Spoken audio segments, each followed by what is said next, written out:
this is where the fun begins. Gotta get yourself a little flat disc like this, and we're gonna flat disc these 4 rivets down so they're flush with the bracket, and then we'll be able to punch out the rivets out.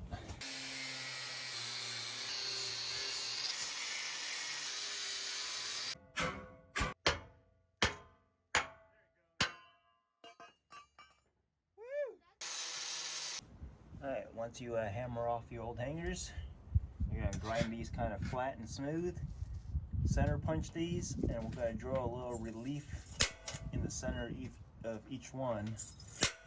That way they'll be easier to punch out because the bolts are still somewhat mushroomed in place.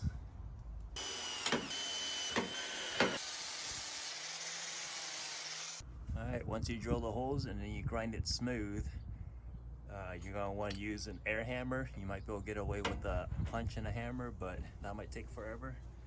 So air hammer will be highly recommended for this section.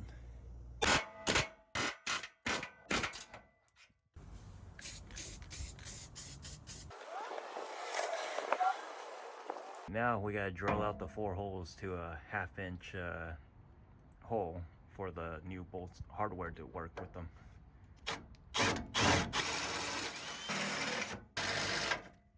Alright, once you got the holes drilled out to a 1/2 inch, you want to deburr the hole so the mount sits flush to the frame.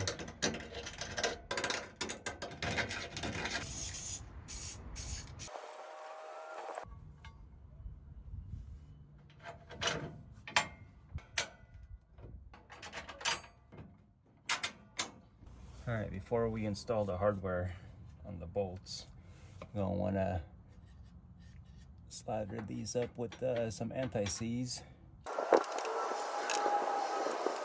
Alright, there is a backing plate that goes on these first, then the washer,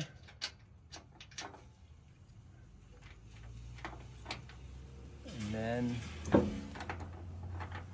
the nut.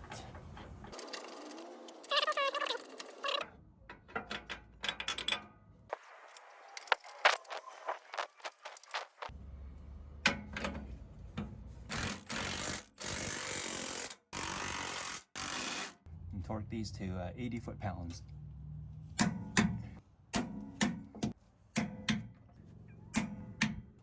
Alright, you're gonna want to pump these full of grease. It's got a Zerk fitting on the back already. Once you do that, you can install the shackle first with the logo facing back. Alright, just gotta get the shackles in, or the shackles onto the spring.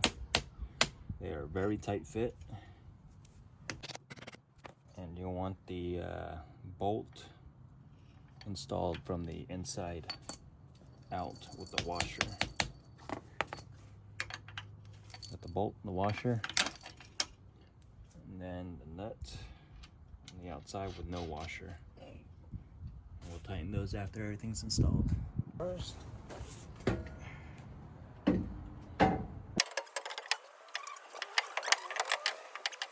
alright, so we end up having to loosen up the feed brake line because it allowed us hanging up the axle from dropping down far enough, because these springs are the heavy duty ones and they provided a lot of lift. You're going to want to drop this side in, and then this side, you get the, it's a very tight fit with the bushing and everything like that.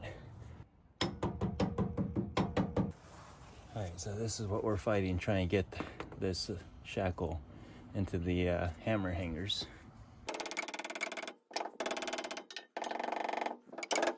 Once you get this down far enough, you can use a punch to line up the hole so we can get the bolt in.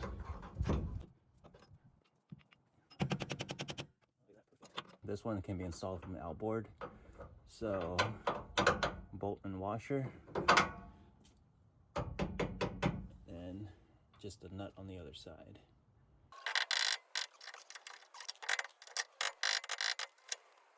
Alright, once you get all that lined up, do a little bit of fighting, but got it lined up.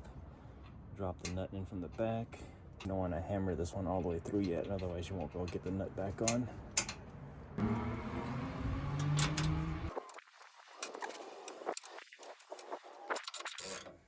It's the hardest part, getting that nut to line up perfectly with this bolt.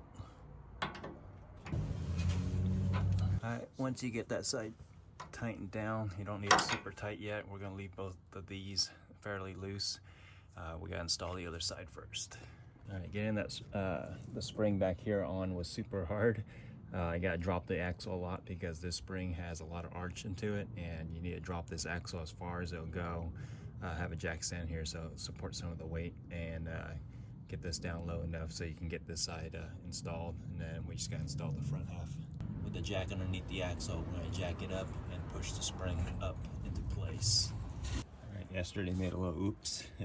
Supposed to use the factory hardware for the front hanger or the front mount. And then the new hardware is only for the shackle side.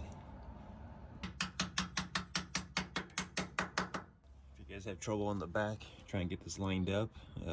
Helps to have a jack here because the axle, or yeah, the spring is kind of twisted, so I had to jack up this side of it up, and I got this side lined up. This side lines up pretty good, just jacking up the axle.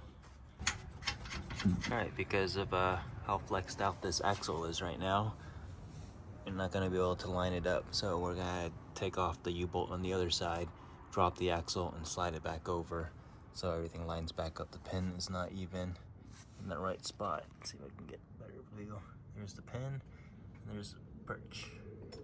Alright, we got the shock loosened up and the U-bolt's released, and when we were dropping the axle, notice the brake line was starting to stretch, so we're going to take the bolt off here, and the other bolt here, and this should give us enough play. The kit does come with the longer brake line, which we should have done first, but too late for that. We'll do it towards the end. Alright, now that we got the axle low enough, got it on a jack on this side. This gives us a little bit of ability to slide the axle over and get it underneath the spring bolt, or the underneath the spring, where it'll line up with the pin, and then we'll put the U-bolt kit in as well. Alright, that's good. Alright, got the U-bolt flip kit here. This is the bump pad for it. The U-bolts going from the bottom up around the axle. Trim them. They're too long.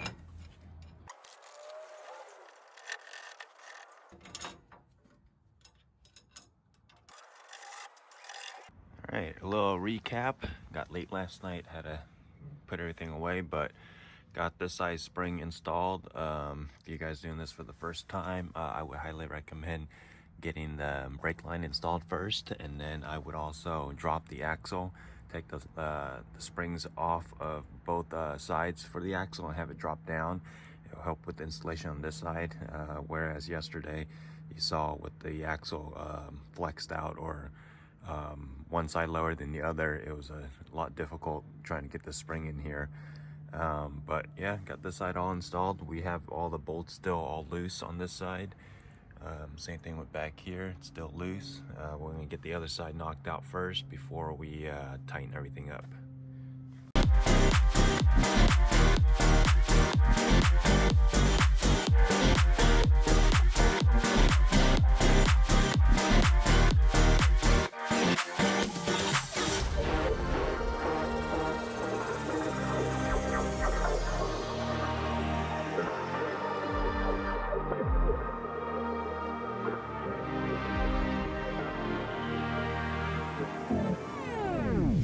Alright, what I got here is my old 10-inch Fox 2.0 shocks.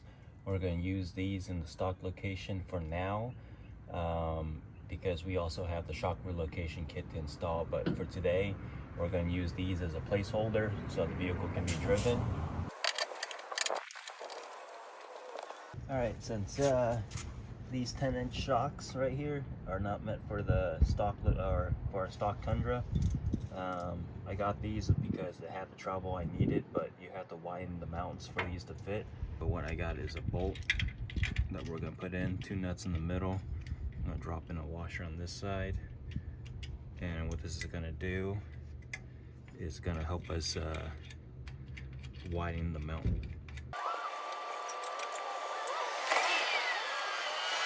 this side's tighten up, and then as you loosen this bolt here, it will spread the mount apart.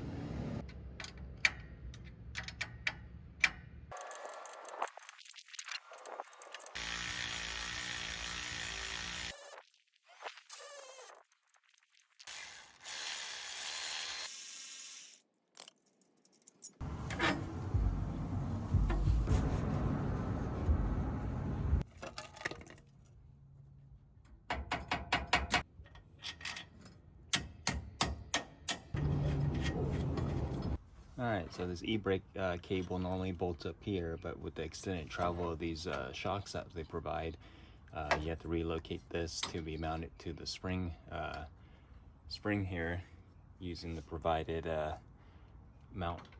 Install this, and then you'll bolt this up in place here. To do that, you gotta take this off. It's a 14mm, both ends.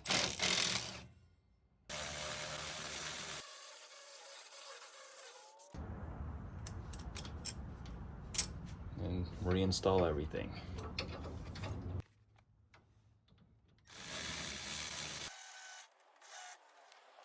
Alright, you're gonna need one of these giant vice grips. Squeeze those back together in order to get the clamp close enough, because the bolt is not that long.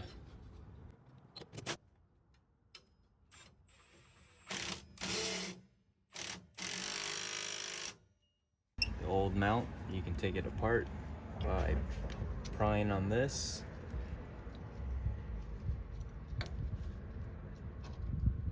And that opens it up, and you can take the mount out and get rid of it. Alright, now we can torque the U-bolts to 80 foot-pounds. Do a crisscross pattern until it gets to the correct torque.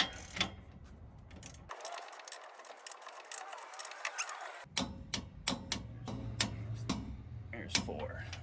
Alright, so we're going to replace the brake line.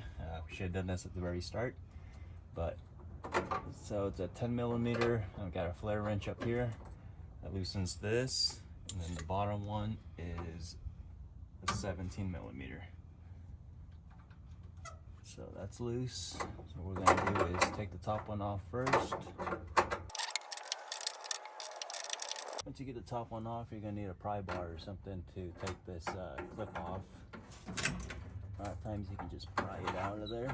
If not, you can get a hammer and punch the clip out. Once that's out, you'll be able to loosen the bottom line. Kit comes with a new longer line. We're going to want to install the bottom first. Bring the top one up. Forget to reinstall the clip.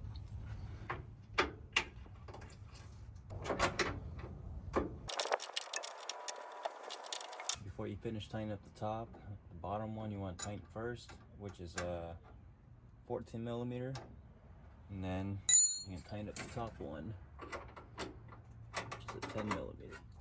And since this doesn't key back in the spot, you're going to need a wrench. Looks like a 19mm to hold the brake line while you tighten up the 10mm. Alright, once you get the brake lines installed, you're going to want to bleed your brakes. Get the pedal pumped up a few times, and once you release the line, the person holding the brake pedal will push that to the floor.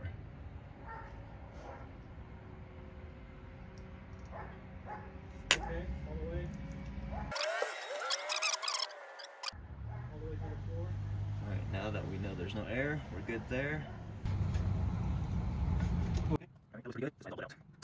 Once you get the lift kit installed, you're not going to be able to reinstall the proportion valve back in its place. This is where it wants to be, and this is already pulling heavy on the proportion valve. So you're going to need to either go get some scrap metal and extend this up to about, what is that, 2-3 inches or so, and have it mounted here.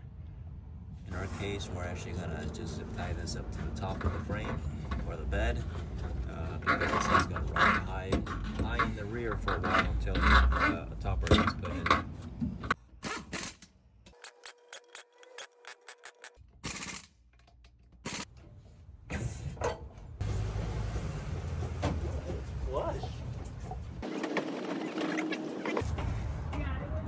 once you get the vehicle back on the ground, you know, I torque all the bolts for the springs to 89 foot-pounds.